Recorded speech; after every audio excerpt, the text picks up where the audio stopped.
Hello and welcome to the Gonzales Mitchell Show. I'm Clay Mitchell. And I'm Patrick Gonzales. And today, Patrick and I have a special guest. We're going to be speaking with Caroline County Commissioner Larry Porter. Larry is a fourth term commissioner, which anyone that's ever held local office knows that takes nerves of steel. He's also a member of the Critical Areas Commission Board. He's on the board of directors of the Benedictine School that runs a fabulous program there. He's the Mako representative for Caroline County, and in 2022, Commissioner Porter actually wrote a book about his upbringing and childhood there in Caroline County, specifically Greensboro. So, welcome, Larry. I hear there's no budgetary problems on the horizon in Caroline County, are there? Well, I wouldn't say there's none. We certainly are trying to do the best we can to pay the bills without raising property taxes. I think we are in our. I'm not sure if it's the seventh or eighth year that we have not raised the property tax rate, but I'll tell you, it's getting tougher all the time. Mhm. And I think one of the major players in this, of course, is the blueprint for excellence, or the Kerwin bill plan, or whatever you want to call it. And I think that has really given some people in the counties. I know the local counties, when we have meetings, we're all struggling with that. And it is a plan that I think probably has it's a good idea, but I'm just not sure how it's going to be implemented. And I think as we go through time, I think the state of Maryland is kind of realizing that, with the governor making his recent comments about adjustments to be made, and the fact that yeah, I think there was $150 million cut out of the budget on the 11th day of the budget year, which I think is kind of, showing where we are. Our blueprint, or our contribution to the Board of Education in the fiscal year 25 budget, um, is equivalent to about 25.5% of our entire budget. So that's Wow. 25% of our budget that is gone In and addition, mandate. not Larry, not to interrupt, Yeah, 25% in addition to the other that already included education, correct? no, total of 25%. Total of 25% of our entire budget is mandated through, um, mostly the blueprint. Some of it is teacher pension requirements and things like that. So our entire budget this year is 72 million, around $72 million. Our contribution is about 18 million. So it's a hit. And as we move forward, I mean, I think some of this problem is that we, when I go to meetings, questions get asked by counties. I was in the room when a panel that had Dr. Kerwin on the panel was asked the question: how do you expect the counties to continue to do this and still pave roads and do all the things that we have to do? And I mean, his answer, frankly, was, "That's not my problem. I don't have to balance the budget." I think that's the problem. That Yeah. um, we're the ones that have to come up with the money. We're the ones that have to listen constantly. I mean, Caroline County is a very small county. There are about 33,000 people in the county. I'm related to about 15,000 of them. So there's not many places that I go that I don't get asked questions about, why is this money being spent like this? Why is it, why aren't we doing this? Why aren't we doing that? And it's hard. And the first thing everyone says, they don't raise my taxes, and so I just see down the line that this is going to continue to be a problem.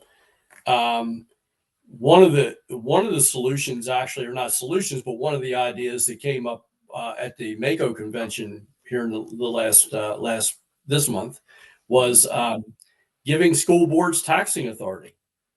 You know, if you're going to come in and say you've got to have this much money, we have a partially elected school board. I'm kind of leaning honestly towards saying, okay, let's elect the school board and let's let them have taxing authority, and then they can justify, the money that they're asking for. Not unlike what they do about 15 miles from my house in Delaware. So, um, but I'm just not sure what the answer is going to be, and I'm not going to be, I think probably 2 more years and I'm out of here. But I think it's a problem that's going to have to be addressed at some point as these issues keep arising. Well, one What do of you the think? problems I think, Larry and Clay, is Yeah. there are way too many people involved in government whose attitude is exactly like you described. It's not my problem when it comes to how you finance something. Mm-hmm. And I think the problem. Look, I'm not. I'm just saying that the other issue is we find it more and more difficult all the time to even find out what our blueprint number is. I mean, when we start working on our budget, we'll usually start after the first of the year, and we'll start having workshops. This year, we had both of our budget hearings, and still didn't have an exact what the blueprint number was because it kept changing. And we I couldn't tell you to save my life how these formulas work. I couldn't tell you, they're based on wealth, they're based on now they've added pre-K to, and to the formula. All I know is that in prior years we have gotten a disparity grant because we're one of the poorer counties in the state, that unfortunately, we're sandwiched between two of the richest counties in the state, in Talbot County and Queen Anne County. And that poses problems for us because we're constantly fighting for deputies and paramedics and EMT. I mean, we're in a constant battle for those people. But if it's the 25% of your budget, but you don't know what the number is till it makes it a little bit scary when you go into that process. And I think it's just because the formula is so complicated, and there are so many factors. And the old maintenance of effort formula was, you had Right. your enrollment the prior year, you paid your maintenance of effort, and then the new enrollment was then calculated for a number that was based on the new students that enrolled. It was a pretty simple formula that we could understand. And I just think this thing is so complicated that it's just difficult for us to really understand. And you're just sitting there, like, the first question I ask when I walk in when we start talking about the budget is, what's our blueprint number? Or what's the guess on the blueprint number? Because that's where it really all starts. And it's mandated. It's not like you have a choice. You don't have a It, choice. That's your number to pay. and I think And that's the thing that ordinary citizens don't understand is this formula spending and mandated spending. Mhm. It's not like the Caroline County commissioners really have much of a choice. No. And when they ask why is this much money being spent on that, well, you're being told to. Yep. You're given that number, and the question has been asked a couple of times recently. What if you don't pay it? Why don't you just not pay it?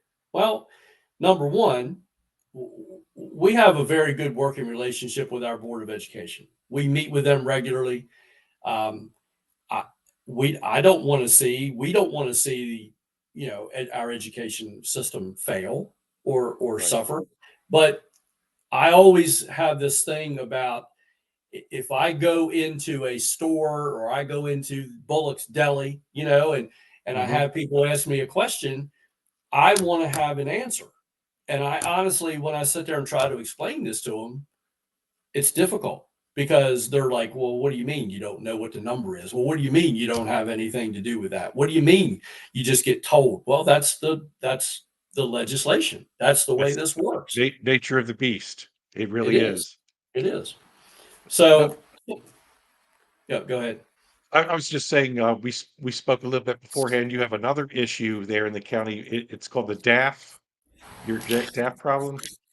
DAF, And for those who don't know, could you explain that? yeah, DAF is when you have poultry processing plants, which by the way we don't have any in our county. When poultry is processed, there is a residual food processing residual that is left over, and it's basically the parts of the chicken that you can't use for anything else. And over the years, it is approved as a soil nutrient amendment. So, in other Right. words, it can be used in place of fertilizer.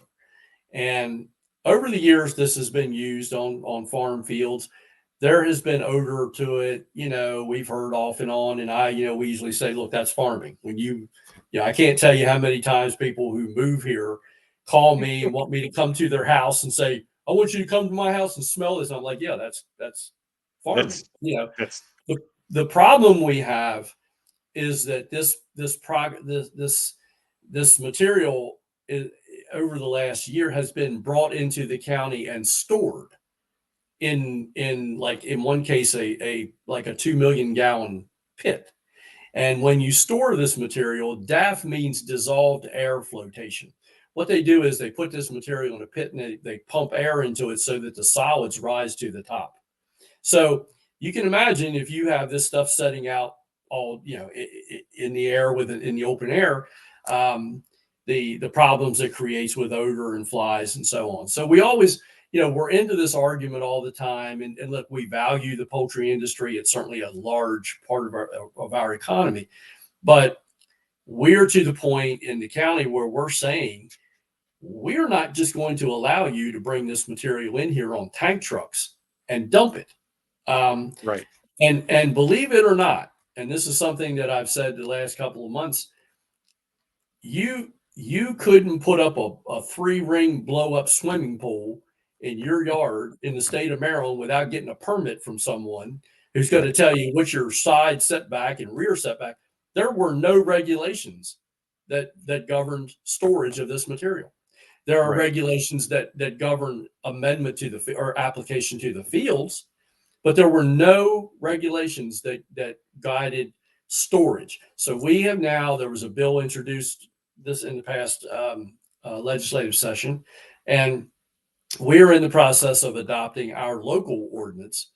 And it has been a struggle because we are not going to argue. We don't want to go against right to farm, but our position on this isn't really right to farm. This is storage of waste in Right. the county, and so we will adopt regulations. And we've had a couple of very large public hearings attended by more people than I've ever seen, come to public hearings in this county. But it's been an issue that we've spent an awful lot of time, staff time, and our time on. But we'll get there, and we'll get it resolved. We won't ban it. We're not going to ban it, but we're going to make sure that wherever it goes, it's not going to be, a problem for people who live in, next to it. So it's been a really a real struggle. Well, Larry, we appreciate you being on. I know there's a couple of other things we want to talk about. We want to have you back on Absolutely.